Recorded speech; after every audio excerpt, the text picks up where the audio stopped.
Daily job அப்டேட்ஸ்க்காக subscribe பண்ணுங்க. Local jobs தமிழக மக்களுக்கு குட் நியூஸ். மத்திய அரசின் பல்வேறு துறைகளில் உள்ள காலி பணியிடங்களை நிரப்புவதற்கு ஸ்டாஃப் செலக்ஷன் கமிஷன் எனப்படும் மத்திய பணியாளர் தேர்வாணையம் கம்பைன் கிராஜுவேட் லெவல் அதாவது CGL தேர்வு அறிவிப்பை வெளியிட்டுள்ளது. இது குறித்த தெளிவான விவரங்களை பார்க்கும் முன்பு நீங்கள் எப்படிப்பட்ட வேலைவாய்ப்புகளை தேடுகிறீர்கள் என்பதை எங்களுக்கு கமெண்ட் மூலம் தெரியப்படுத்துங்கள். மேலும் அப்டேட்ஸ்க்காக சப்ஸ்கிரைப் செய்வதுடன் பெல் பட்டனையும் மறக்காமல் கிளிக் செய்யுங்கள். காலி பணியிடம் குரூப் பி பிரிவில் கெசட் 250, நான் கெசட் 3513, குரூப் சி பிரிவில் 2743 என மொத்தம் 6506 இடங்கள் காலியாக உள்ளன. இதில் assistant audit officer, accounts officer, section officer, inspector of income tax, CBIயில் சப் இன்ஸ்பெக்டர், இன்ஸ்பெக்டர், புள்ளியியல் அதிகாரி, auditor, junior accountant, UTC, tax assistant போன்ற பதவிகள் உள்ளன. இந்த பணிக்கான காலியிடங்களை நிரப்ப உள்ளதால் தகுதியானவர்கள் கீழ்கண்ட தேர்விற்கு விண்ணப்பிக்கலாம். மொத்த காலி பணியிடம் 6506. விண்ணப்ப கட்டணம் பொது OBC பிரிவினருக்கு 100 ரூபாய். பெண்கள் SC, ST, PWD விண்ணப்ப கட்டணம் செலுத்த தேவையில்லை. தேர்வு மையம் சென்னை, கோவை, மதுரை, திருச்சி, சேலம், வேலூர், நெல்லை ஆகிய பகுதிகளில் தேர்வு நடைபெறும். தகுதியானவர்கள் கீழ்கண்ட இணையதளத்தின் மூலம் ஆன்லைனில் 31/1/2021க்குள் விண்ணப்பிக்க வேண்டும். மேலும் விவரங்களுக்கு கீழ்காணும் லிங்கில் சென்று பாருங்கள்.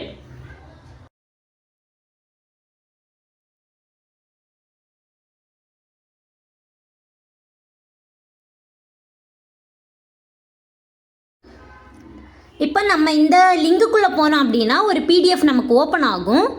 அதில் மொத்தம் எத்தனை பதவிகள் இருக்குது, அது என்னென்ன மாதிரியான பதவிகள், அதுக்கு என்ன சம்பளம் கொடுக்குறாங்க அப்படிங்கிறத நம்ம டீட்டெயிலாக ஃபஸ்ட் பார்க்கலாம். இதில் assistant audit officer, assistant accounts officer இந்த 2 பதவிகளுக்கும் பார்த்தீங்கன்னா மாதம் 47,600 இருந்து 1,51,100 ரூபாய் வரைக்கும் நமக்கு சம்பளம் கொடுக்குறாங்க. அதுக்கப்புறம் பார்த்தீங்கன்னா அசிஸ்டன்ட் செக்ஷன் ஆஃபீஸர் பதவி இருக்குது. அது எங்கெல்லாம் வருது அப்படின்னு பார்த்தீங்கன்னா சென்ட்ரல் செக்ரட்டரியேட் சர்வீஸில், இன்டெலிஜென்ஸ் பியூரோவில், ரயில்வேயில், எக்ஸ்டர்னல் அஃபேர்ஸில், AFHQ இது எல்லாத்துலேயுமே இந்த பதவிக்கு காலி பணியிடம் இருக்குது. அப்புறம் அதர் மினிஸ்ட்ரிஸ், டிபார்ட்மெண்ட்ஸ், ஆர்கனைசேஷன்ஸ்லேயுமே இருக்குது அசிஸ்டன்ட் பதவிக்கான காலி பணியிடம் இருக்குது. Inspector of income tax, inspector central excise, inspector preventive officer, inspector examiner, assistant enforcement officer, sub inspector central bureau, inspector post, inspector central bureau narcotics இதில் எல்லாம் காலி பணியிடம் இருக்குது. இந்த பதவிகளுக்கு எவ்வளோ சேலரி கொடுக்குறாங்கன்னு பார்த்தீங்கன்னா 44,900 இருந்து 1,42,400 ரூபாய் வரைக்கும் அவங்க பே பண்ணுறதா சொல்லியிருக்காங்க.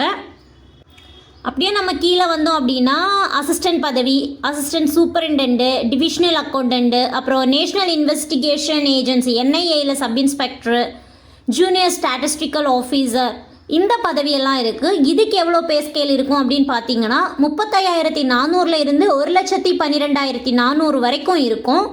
அடுத்து நம்ம பார்த்தா ஆடிட்டர் பதவி இருக்குது, அக்கௌண்டன்ட் பதவி இருக்குது, அக்கௌண்டன்ட் ஜூனியர் அக்கௌண்டன்ட் பதவி இருக்குது. அதுக்கு 29,200 இருந்து 92,300 வரைக்கும் பேமெண்ட் கொடுக்குறாங்க.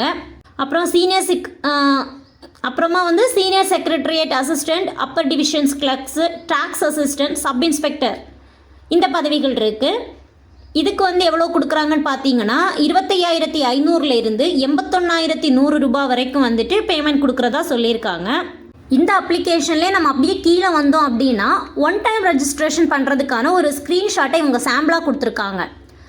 இந்த சாம்பிளை நீங்கள் பார்த்து ஒரு தடவை ஃபுல்லாக கோ த்ரூ பண்ணிவிட்டு என்ன பண்ணலான்னா எப்படி பண்ணுறது எதுங்கிறது எல்லாத்தையுமே நீங்கள் கொஞ்சம் நல்லா தெளிவாக புரிஞ்சுக்கிட்டு ஸ்டாஃப் செலெக்ஷன் கமிஷனோட அஃபிஷியல் வெப்சைட்டில் போய் அங்கே ஒன் டைம் ரெஜிஸ்ட்ரேஷன் நீங்கள் பண்ணிக்கலாம். இதை நீங்கள் சாம்பிளாக வச்சு பண்ணிக்கிட்டாலே உங்களுக்கு எந்த டவுட்டுமே வராது, நீங்கள் கிளியராக பண்ணிட முடியும்.